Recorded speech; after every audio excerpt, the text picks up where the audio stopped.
Wira ketakutan dan mundur selangkah. "Apa yang ingin kau lakukan?" Andi menjawab dengan tenang.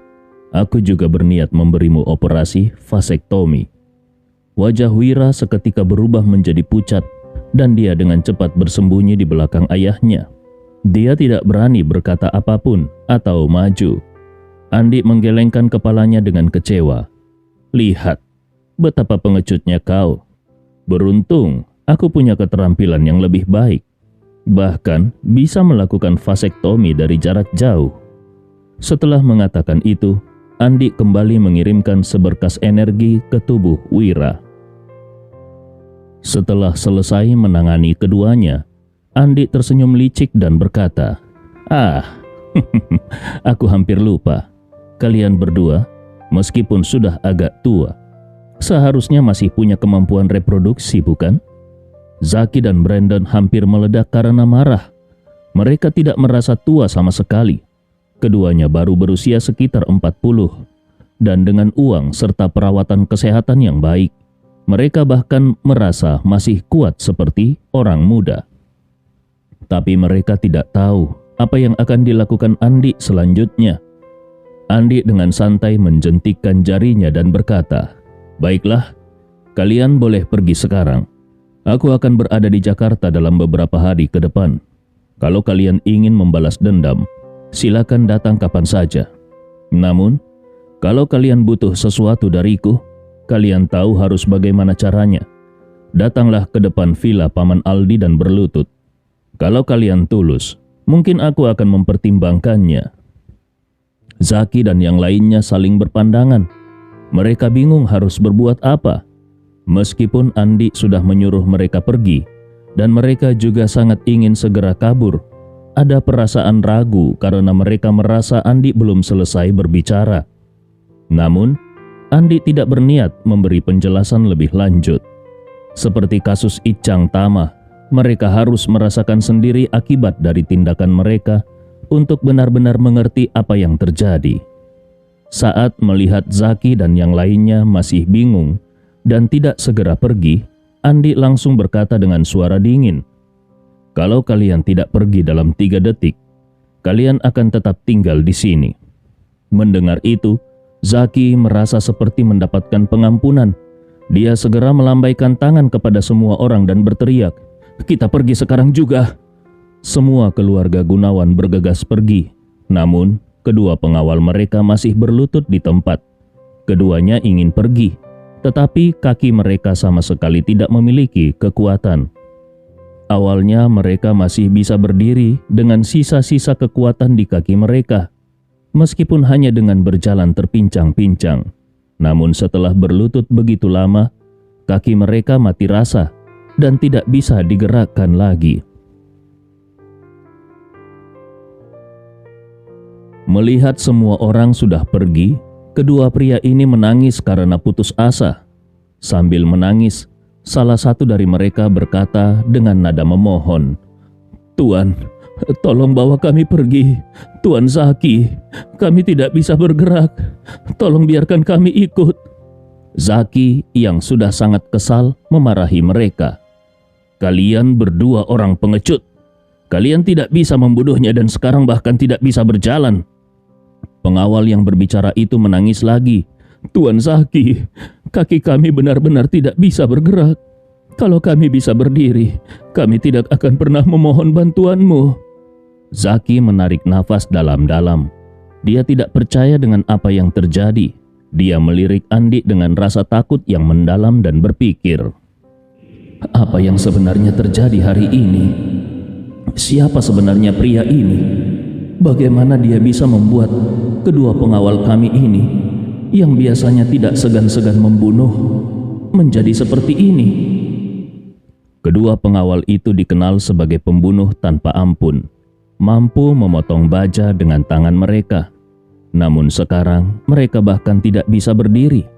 Meskipun rasa penasaran Zaki memuncak, tetapi dia tahu bahwa prioritas utamanya adalah melarikan diri secepat mungkin. Setelah itu, dia akan memikirkan langkah selanjutnya. Dengan sangat kesal, dia akhirnya memerintahkan kepada Ruli dan Wira, "Ruli, Wira, bantu mereka berdiri." Kedua pemuda itu tidak punya pilihan selain mematuhi. Mereka membantu kedua pengawal itu berdiri, dan dengan langkah terpincang-pincang, mereka semua keluar dari tempat itu. Zaki sudah tidak berani lagi mengancam Andi, tetapi di dalam hatinya dia sudah memutuskan bahwa masalah ini belum selesai. Dia pasti akan mencari cara untuk membunuh Andi dan kemudian merebut harta keluarga besar saudaranya. Dengan pikiran itu, dia berpura-pura tenang dan berkata kepada Aldi, "Kakak, besok adalah rapat Dewan Direksi Grup. Sebagai ketua, kau harus hadir. Media juga akan hadir dan detail rapat akan diumumkan kepada Komisi Sekuritas serta para pemegang saham. Ini masalah besar, jangan sampai lupa." Perusahaan milik keluarga Gunawan memiliki banyak anak perusahaan dan grup, termasuk beberapa yang sudah terdaftar di bursa saham di bagian dalam dan luar negeri. Perusahaan-perusahaan ini semua berada di bawah naungan Grup Gunawan. Grup Gunawan memiliki nilai pasar sekitar 2 triliun. Meskipun keluarga Gunawan memegang saham mayoritas, tetapi ada juga saham yang dipegang oleh pemegang saham lain serta yang diperdagangkan di bursa. Keluarga Gunawan sendiri memegang 51% saham Grup Gunawan yang bernilai sekitar 1 triliun. Dari 51% itu, 49% berada di bawah nama Aldi, sementara Zaki dan Brandon masing-masing memegang 25,5%. Secara logis, 3 bersaudara keluarga Gunawan memegang saham sebesar 51%, yang artinya mereka memiliki kendali penuh atas Grup Gunawan. Selama mereka bersatu, Grup Gunawan akan tetap berada di bawah kendali keluarga. Namun masalahnya adalah Zaki dan Brandon, 2 adik Aldi, melihat bahwa sang kakak sudah sekarat. Jadi mereka mulai berambisi untuk merebut saham yang dimiliki oleh Aldi. Zaki merasa rencananya hari ini tidak berhasil, tetapi dia sudah mempersiapkan langkah selanjutnya, yaitu menggunakan rapat Dewan Direksi besok untuk menekan kakaknya. Meskipun masalah pembagian saham mungkin tidak bisa langsung diputuskan, tetapi Zaki ingin memastikan bahwa Aldi akan menyerahkan jabatan ketua Dewan Direksi kepadanya. Dalam dunia bisnis, sama seperti dalam pemerintahan, sebuah perusahaan sebesar Grup Gunawan tidak bisa dibiarkan tanpa pemimpin, terutama di masa-masa penting seperti ini. Dengan kondisi kesehatan Aldi yang semakin parah, Aldi tidak akan memiliki energi untuk mengurus urusan perusahaan, terutama kalau dia harus menjalani perawatan intensif. Sementara kalau dia tidak menjalani perawatan, dia juga tidak akan bertahan lama. Oleh karena itu, Zaki merasa sekarang adalah waktu yang tepat untuk melakukan kudeta di dalam perusahaan. Dia ingin merebut kembali perusahaan dari kakaknya sebelum kakaknya meninggal. Setelah berhasil menguasai jabatan ketua Dewan Direksi, dia bisa secara perlahan merebut sisa saham yang dimiliki oleh kakaknya. Kalau perlu, dia bahkan tidak segan-segan untuk mengambil langkah ekstrim dengan menyingkirkan istri dan anak Aldi setelah kematiannya, sehingga seluruh saham keluarga Aldi bisa jatuh ke tangan mereka berdua. Namun, Zaki menyadari bahwa rencana ekstrim ini tidak bisa dilakukan sembarangan. Dunia bisnis di Jakarta penuh dengan orang-orang berpengaruh. Kalau dia bergerak terlalu terang-terangan, semua orang di lingkaran elit akan tahu bahwa dia telah membunuh kakaknya dan keluarga kakaknya. Meskipun mungkin dia bisa melakukannya dengan cara yang sangat rapi, tapi tetap saja banyak orang kuat yang memiliki mata-mata di mana-mana. Kalau hal ini terjadi, status keluarga Gunawan akan hancur. Selain itu, lingkaran elit di Jakarta memiliki aturan tidak tertulis. Siapapun yang terlibat dalam pembunuhan saudara sendiri akan diasingkan oleh semua keluarga besar lainnya. Akibatnya, jaringan bisnis, pengaruh, dan reputasi keluarga Gunawan akan sangat terpengaruh. Oleh karena itu, Zaki lebih suka melakukan segala sesuatunya dengan cara yang cerdas dan tanpa kekerasan. Di sisi lain, Aldi yang mendengar bahwa adiknya menyebut tentang rapat dewan direksi, segera menyadari bahwa ini adalah langkah berikutnya yang akan diambil untuk menekannya. Akhir tahun semakin dekat, dan banyak perusahaan publik sudah mulai membuat laporan tahunan, serta mempublikasikan laporan keuangan mereka. Grup Gunawan, sebagai salah satu perusahaan terbesar di negeri ini, pasti akan menarik perhatian publik.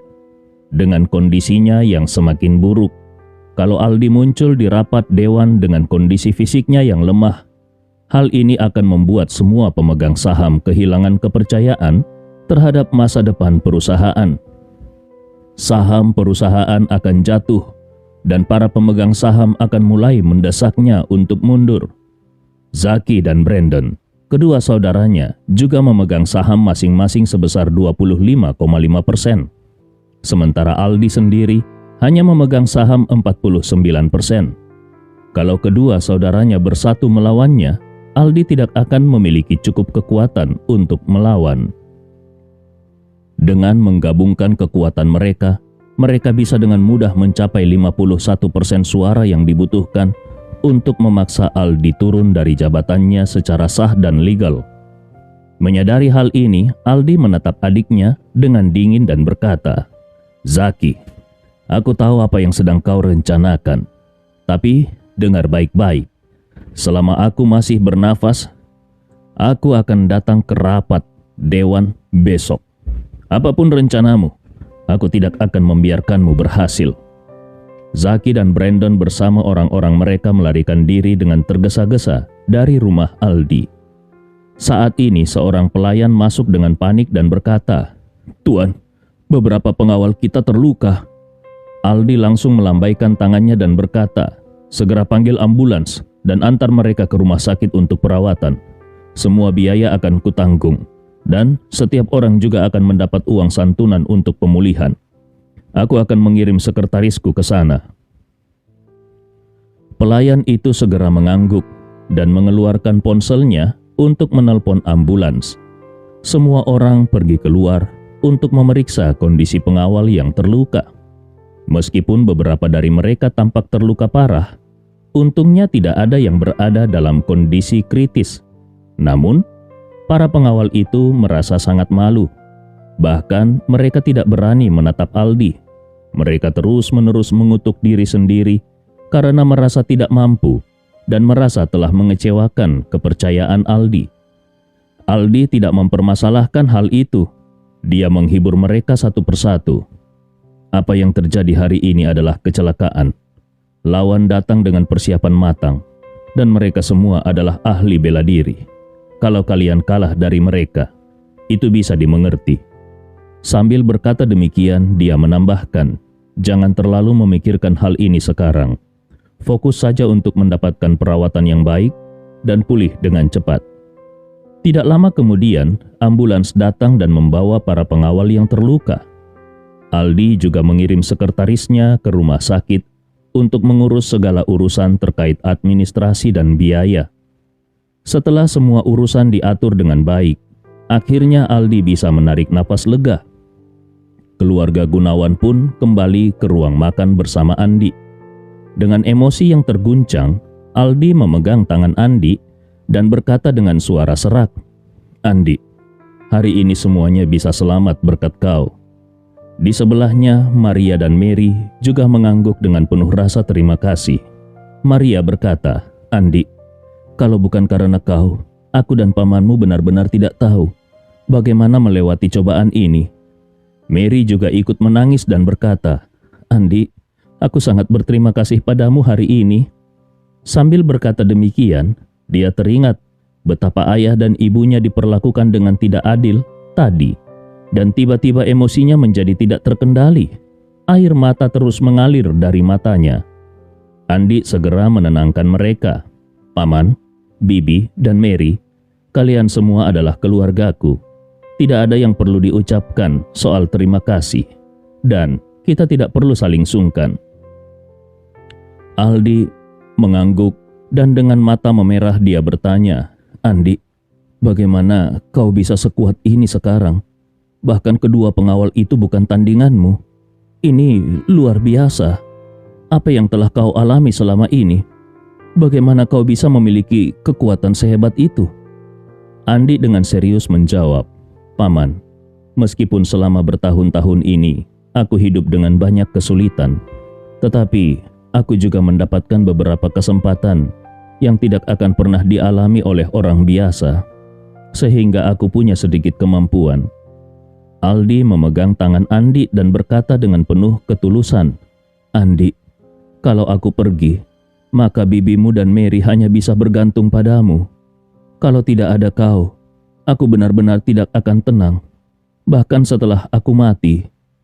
Maria menyeka air matanya dan dengan tegas berkata, "Suamiku, jangan berbicara hal-hal yang menyedihkan seperti itu. Tidak perlu khawatir tentang kami berdua. Kalau kau pergi, aku dan Mary akan menyumbangkan semua harta kita. Bagaimanapun juga, keluargaku masih memiliki sedikit pengaruh, dan sekarang Mary sudah menjadi bintang besar. Kami berdua tidak akan kekurangan apapun dalam hidup ini. Kami akan menyumbangkan seluruh warisan keluarga ini dan tidak akan membiarkan mereka berdua mendapatkan sepeser pun." Aldi mendesah panjang dan mengangguk pelan. "Kalau aku pergi, semuanya akan kuserahkan kepada kalian berdua untuk mengurusnya. Aku tidak memiliki harapan lagi. Aku hanya berharap kalian berdua bisa hidup dengan sehat dan damai." Mary menangis sambil berkata, "Ayah, jangan berkata begitu.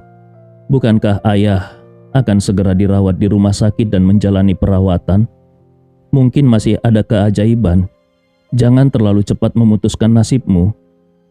Aldi tersenyum pahit dan berkata, "Putriku sayang, ayahmu ini sudah hidup lebih dari setengah umur dan sudah mengalami banyak badai.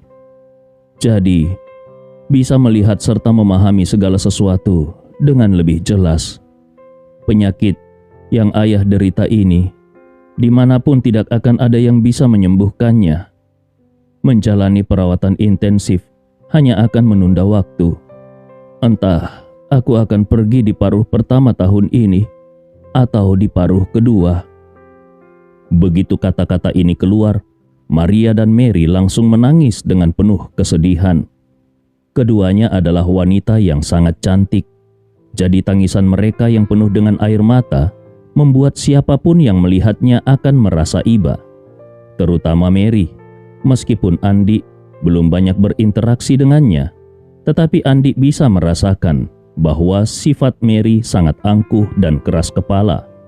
Namun, saat ini, Mary menangis terseduh-seduh, sama sekali tidak menunjukkan kesan wanita yang tangguh seperti biasanya, melainkan tampak seperti seorang adik perempuan yang lemah dan memerlukan perlindungan, membuat siapapun yang melihatnya merasa sangat kasihan. Andi menarik nafas dalam-dalam. Dia menatap ketiga orang di depannya, lalu dengan serius berkata, "Paman, Bibi dan Mary, selama aku masih hidup, dimanapun aku berada, aku tidak akan membiarkan kalian ditindas oleh siapapun." Setelah itu Andi menatap Aldi dengan serius dan berkata, "Paman Aldi, aku punya cara untuk menyembuhkan penyakitmu dan memulihkan kesehatanmu sepenuhnya."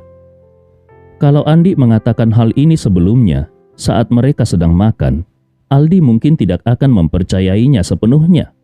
Dia sangat tahu bahwa penyakitnya tidak mungkin bisa disembuhkan.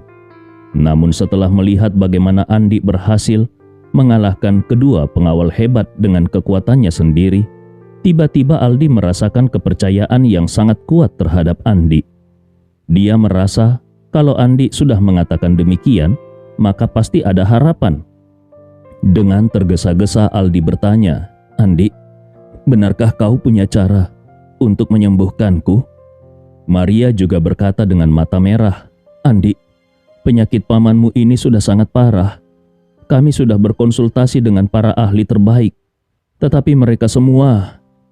Sampai di sini Maria tidak melanjutkan perkataannya, kalimat ini sudah terlalu sering mereka dengar.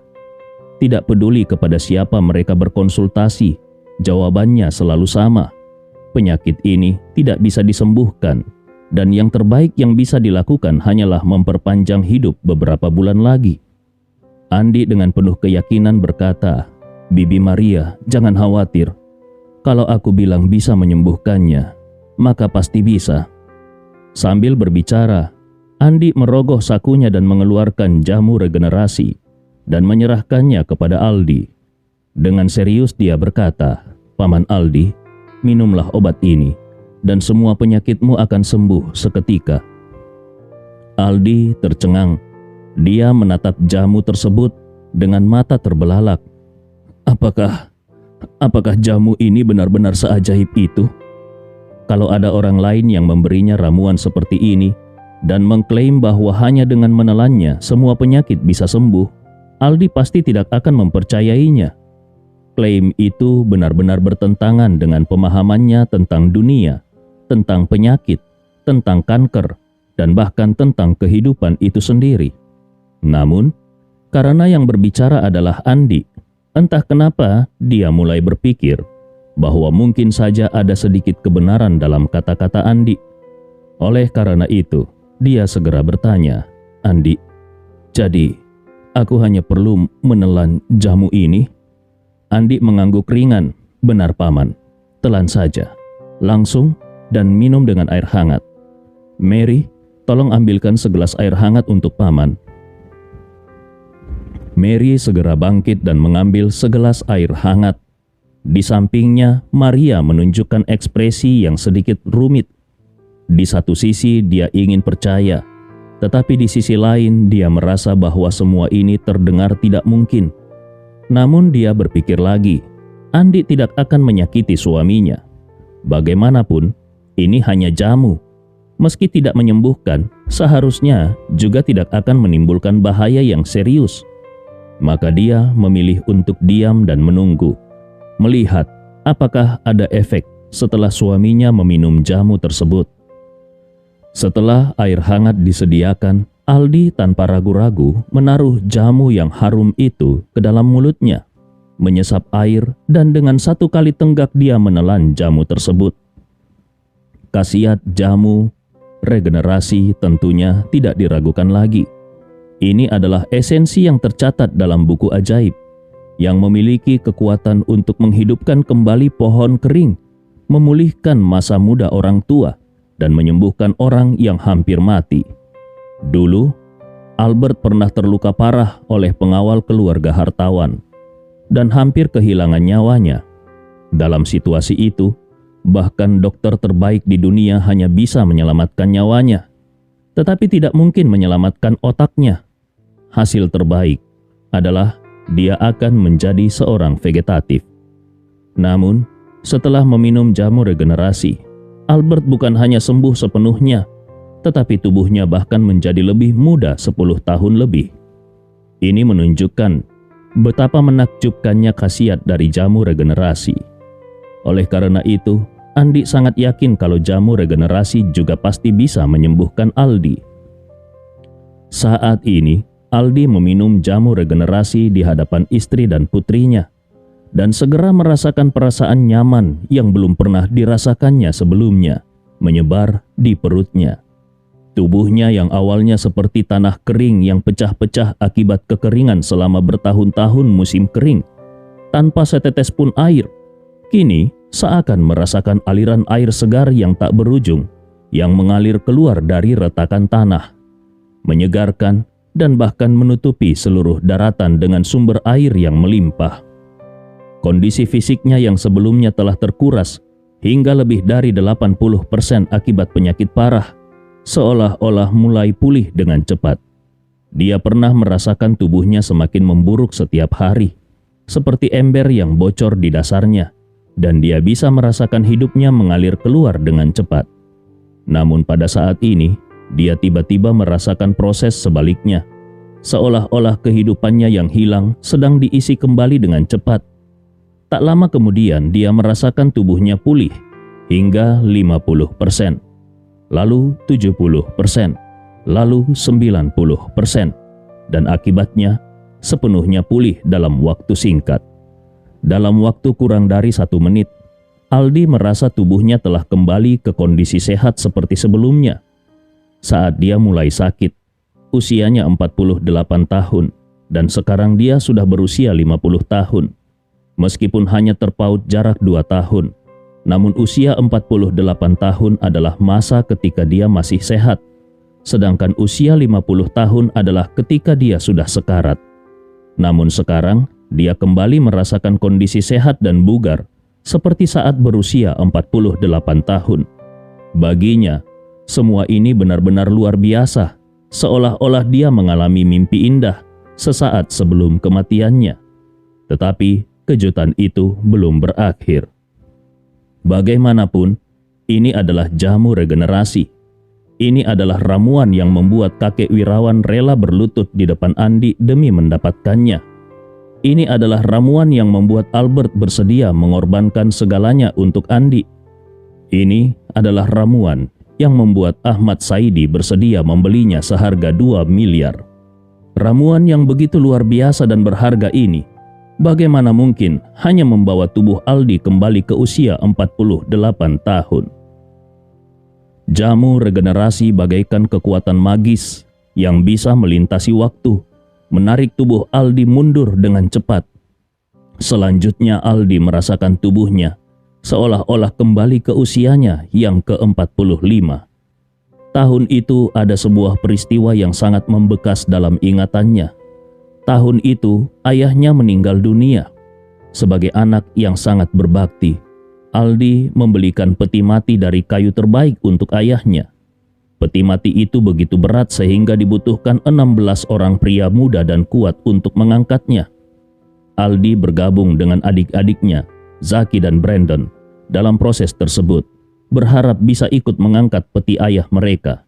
Namun Zaki dan Brandon tidak sanggup. Mereka hanya mencoba sekali dan langsung kelelahan.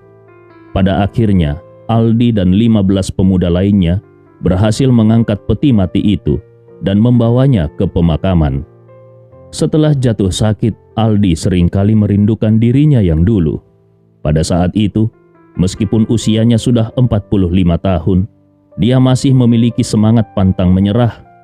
Meskipun usianya tidak lagi muda, dia tetap ingin bersaing dengan orang-orang yang berusia 30 tahun. Faktanya, kondisinya saat itu memang jauh lebih baik daripada orang seusianya. Meski saat itu mengangkat peti mati ayahnya sangatlah sulit, tetapi dia berhasil melakukannya. Dan sekarang, kondisi puncaknya telah kembali. Aldi duduk di kursi, air matanya mengalir deras. Dia merasa ini semua adalah anugerah dari surga. Ketika dirinya menderita sakit parah, dia hanya berharap bisa hidup. Dia tidak pernah berani bermimpi bisa kembali ke kondisi puncaknya seperti ini. Namun sekarang, keajaiban luar biasa ini sedang terjadi di tubuhnya. Pada saat yang sama, keajaiban itu tidak hanya terjadi pada Aldi, tetapi juga bisa dilihat dengan jelas oleh Maria dan Mary. Dengan mata telanjang, mereka bisa melihat wajah pucat Aldi yang kembali memerah. Ciri khas penderita penyakit mematikan seperti cekungan di sekitar mata dan lingkaran hitam secara perlahan menghilang.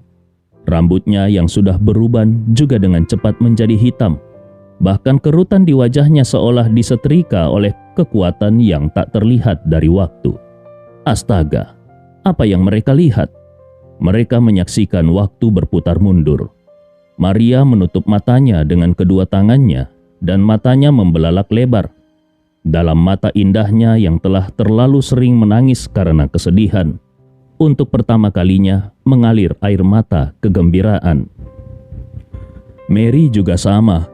Air matanya sudah tak terbendung lagi.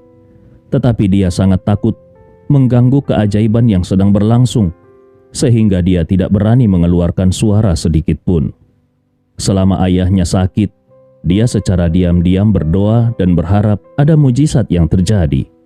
Namun setiap kali setelah berdoa, yang dia dapatkan hanyalah kekecewaan yang mendalam, bahkan keputusasaan.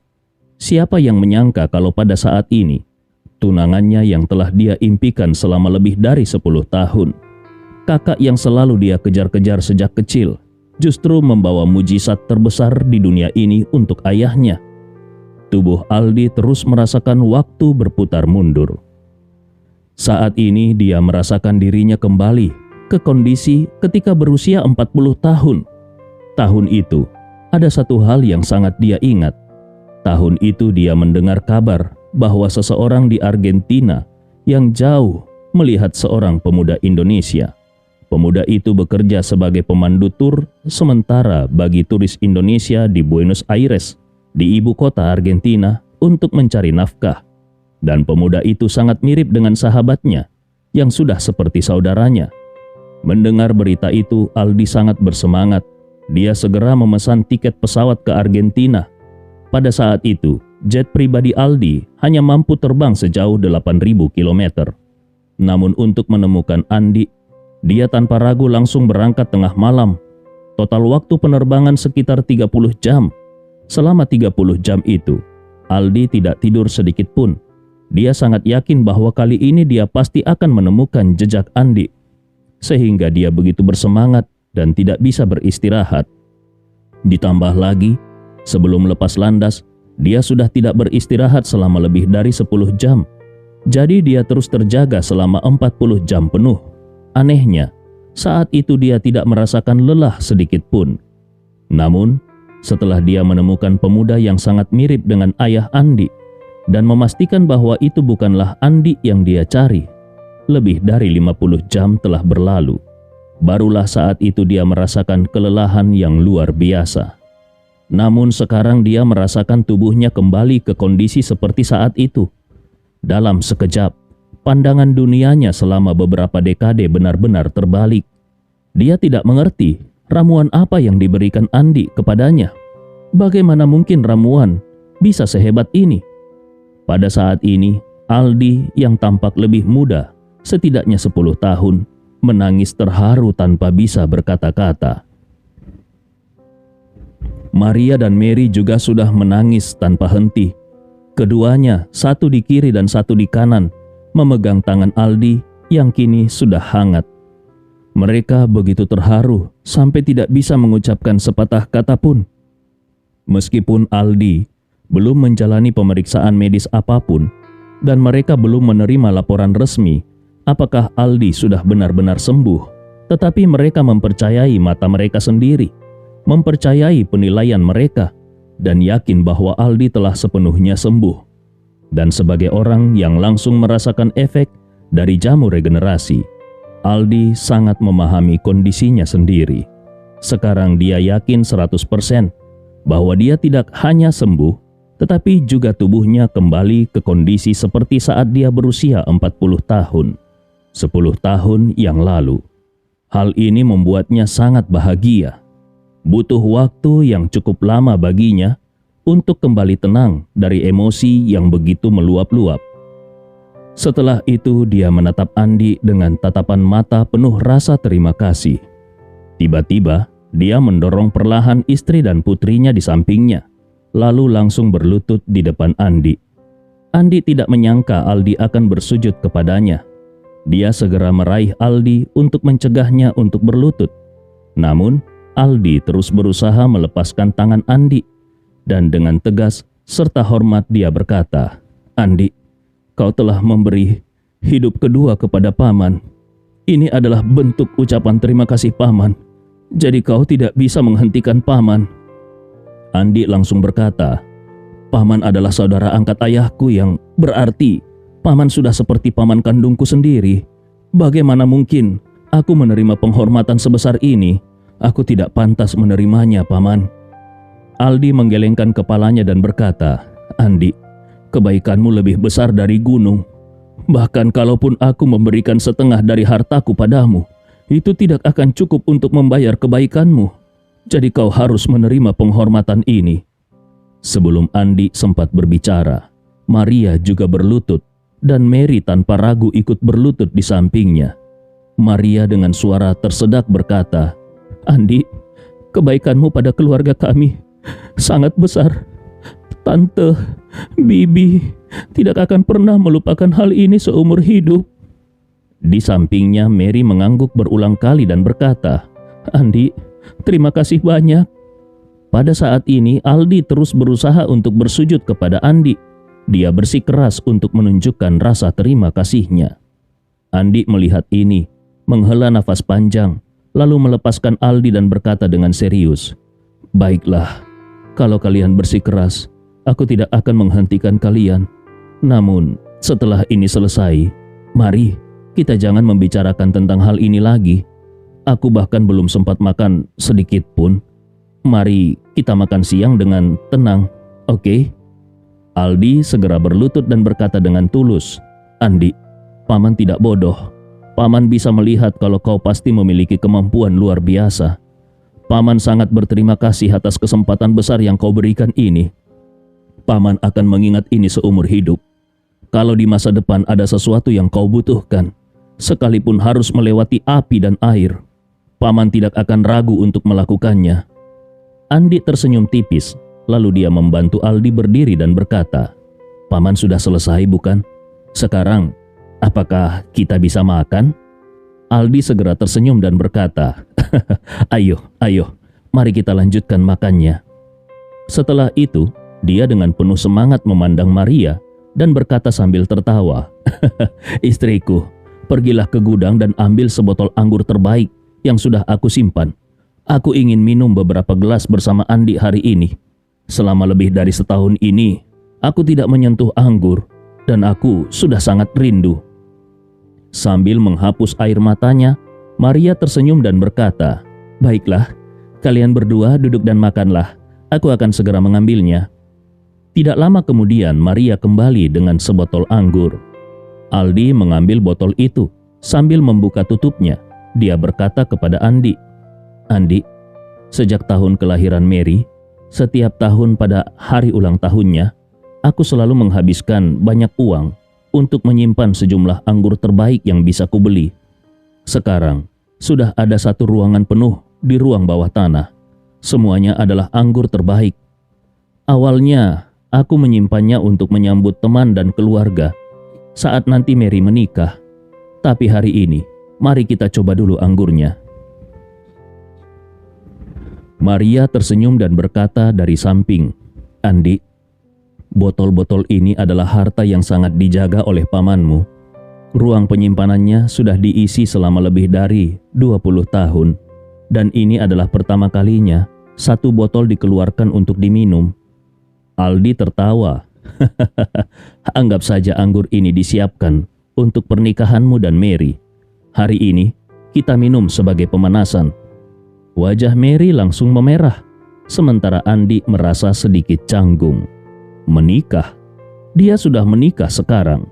Jadi bagaimana mungkin dia bisa menikahi Mary? Aldi juga melihat ekspresi canggung di wajah Andi dan berkata dengan serius, "Andi, aku tahu situasimu sekarang. Jadi kau tidak perlu merasa terbebani. Karena paman sudah sembuh, aku yakin bisa hidup 20 hingga 30 tahun lagi. Jadi, aku akan memutuskan bahwa kami akan menunggumu selama 3 tahun.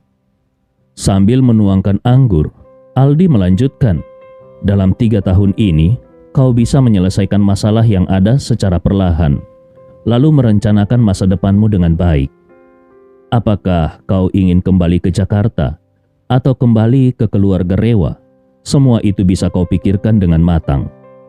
Tapi, entahkah kau kembali ke keluarga Rewa atau tidak, itu tidak masalah. Di mataku, kau adalah menantu keluarga Gunawan. Semua yang dimiliki keluarga Gunawan adalah milikmu.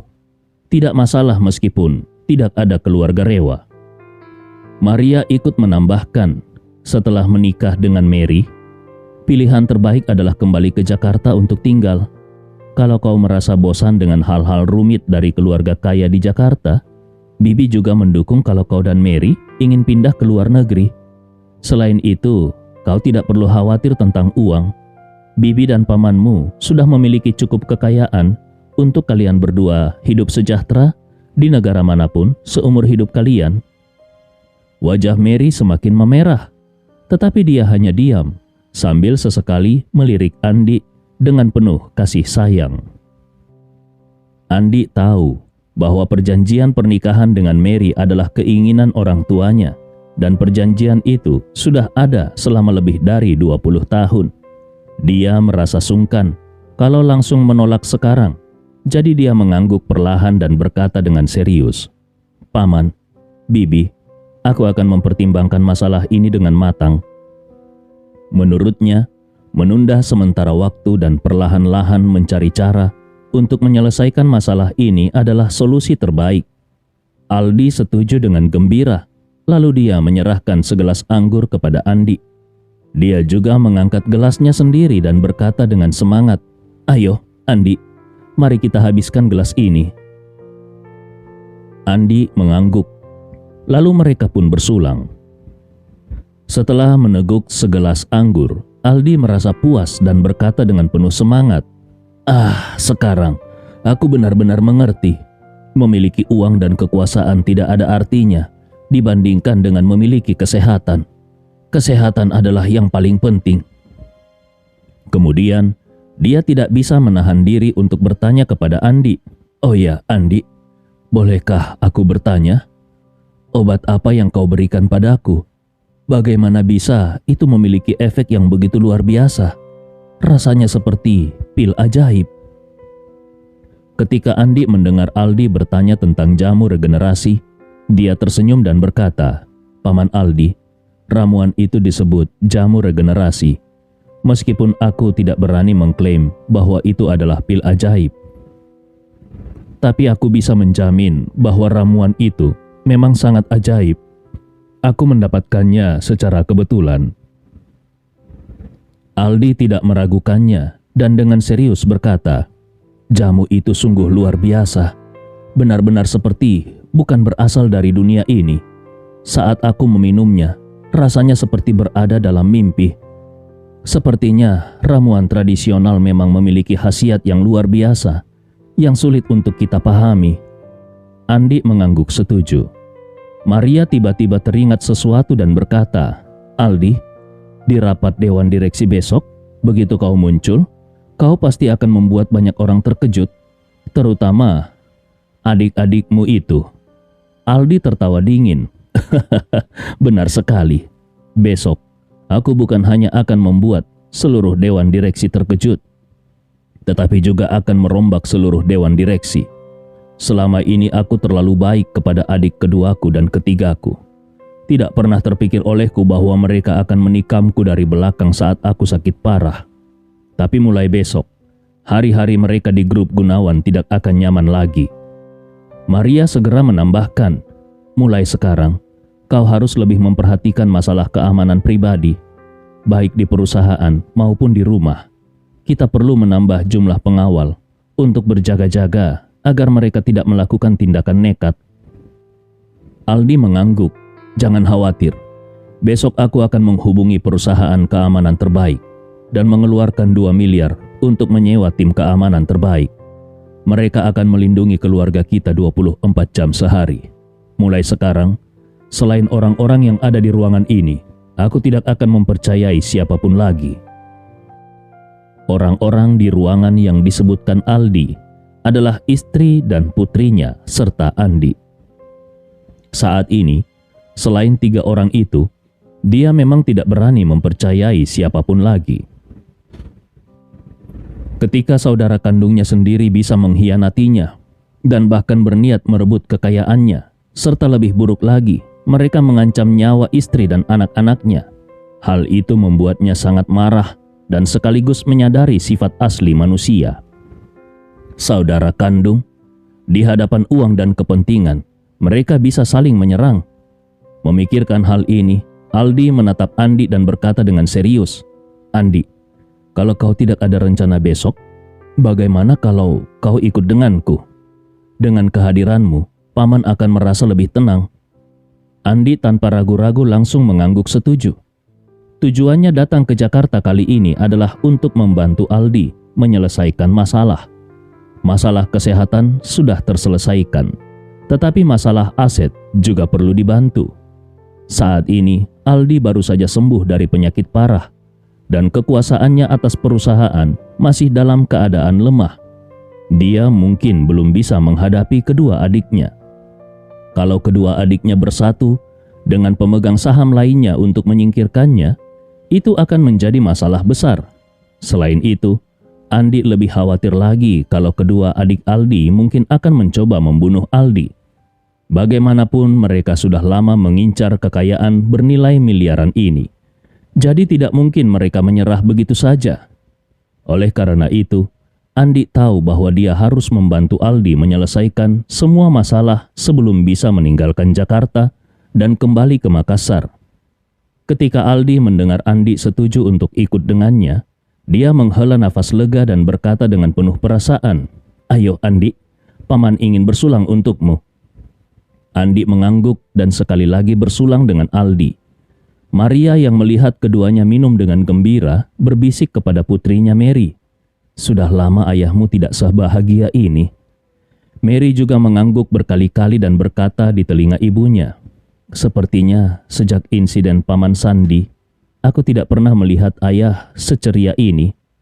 Maria menggenggam tangan putrinya di bawah meja, lalu berkata dengan suara pelan, "Andi adalah pria yang baik.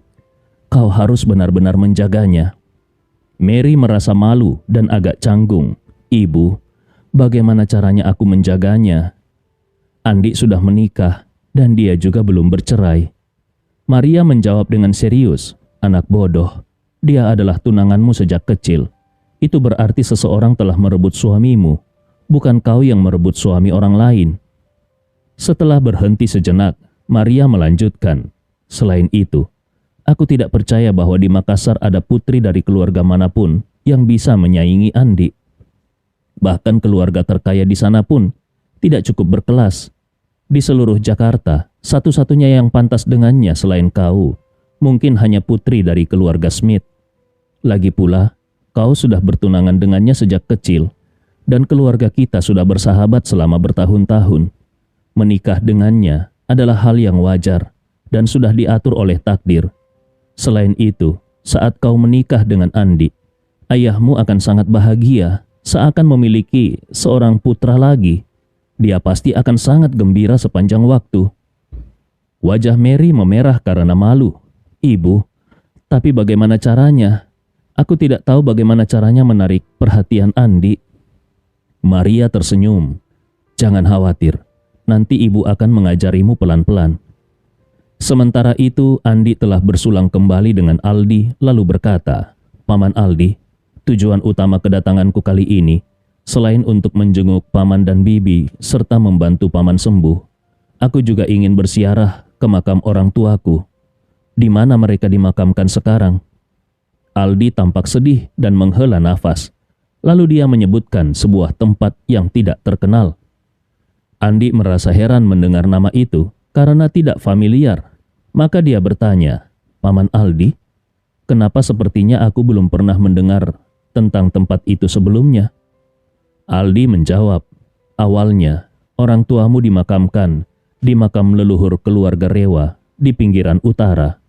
Tapi 4 tahun lalu, keluarga Rewa mengalami suatu masalah dan kemudian mereka membeli sebuah tempat dan menjadikannya sebagai tempat pemakaman keluarga Rewa." Aldi melanjutkan, "Setelah keluarga Rewa membeli tempat itu, mereka menginvestasikan miliaran untuk mengembangkan dan membenahi tempat tersebut. Proses pengembangannya memakan waktu 3 tahun dan baru selesai tahun lalu. Setelah selesai, keluarga Rewa memindahkan seluruh makam leluhur ke sana. Saat itu, proses pemindahan makam sangat besar dan melibatkan banyak orang, sehingga seluruh Jakarta mengetahuinya." Andi mengernyitkan keningnya. Sebenarnya dia tidak terlalu peduli dengan masalah pemindahan makam. Dia tidak punya banyak minat terhadap orang-orang atau masalah keluarga Rewa. Sejak awal, Andi hanya peduli pada 2 hal tentang keluarga Rewa. Pertama, di mana orang tuanya dimakamkan, dan apakah dia bisa berziarah. Kedua, siapa yang membunuh orang tuanya, dan apakah itu dilakukan oleh anggota keluarga Rewa. Selain itu, dia tidak tertarik untuk memikirkan hal-hal lain tentang keluarga Rewa. Setelah mendengarkan penjelasan Aldi tentang kondisi pemakaman keluarga Rewa, Andi bertanya, "Paman, apakah aku bisa pergi ke sana untuk berziarah?" Aldi menjawab, "Pemakaman keluarga Rewa adalah makam leluhur keluarga Rewa dan merupakan tempat yang penting bagi keluarga Rewa. Mereka sangat ketat dalam mengontrol akses ke sana. Orang luar tidak bisa masuk begitu saja. Bahkan aku harus membuat janji terlebih dahulu dengan keluarga Rewa kalau ingin datang ke sana. Tapi, karena kau adalah keturunan keluarga Rewa, kau hanya perlu memberitahu mereka dan pasti akan diizinkan masuk." Andi menggelengkan kepala. "Paman Aldi, sejujurnya aku tidak ingin keluarga Rewa tahu bahwa aku sudah berada di Jakarta. Untuk saat ini, aku ingin menghindari kontak dengan mereka." Aldi berpikir sejenak, lalu berkata, "Kalau begitu, begini saja. Nanti aku akan menelpon pamanmu dan mengatakan bahwa aku ingin berziarah ke makam orang tuamu. Aku akan memintanya memberitahu orang-orang di sana. Kau bisa menyamar sedikit, lalu ikut denganku. Bagaimanapun juga, kau sangat mirip dengan ayahmu. Kalau generasi yang lebih tua di keluarga Rewa melihatmu, mereka pasti akan mengenalimu." Andi buru-buru bangkit berdiri dan membungkuk dalam-dalam kepada Aldi. "Paman Aldi, terima kasih banyak atas bantuanmu." Aldi segera berdiri dan dengan gugup membantu Andi berdiri. Dia berkata dengan suara bergetar, "Andi, apa yang kau lakukan? Kau adalah penyelamat keluarga kami. Ini hanya masalah kecil. Tidak perlu sampai membungkuk seperti itu." Andi dengan serius berkata, "Paman, ini berkaitan dengan orang tuaku yang sudah meninggal. Bagiku, ini bukanlah masalah kecil. Orang tuaku sudah meninggal selama 18 tahun. Dan aku belum pernah berziarah ke makam mereka yang sesungguhnya. Aku merasa seperti anak yang tidak berbakti. Paman memberiku kesempatan untuk berbakti. Ini sangat berarti bagiku. Bagaimana mungkin aku tidak berterima kasih kepada Paman?" Ketika Aldi mendengar kata-kata ini, dan langsung dengan penuh semangat dia berkata, "Jangan khawatir, Paman akan membawamu ke sana besok." Di sisi lain Maria berkata, "Aku dan Mary juga ingin ikut. Kalau hanya kalian berdua yang pergi, keluarga Rewa mungkin akan curiga. Mereka pasti tahu keadaan kita dan tidak ada pria muda lain di keluarga kita selain kau."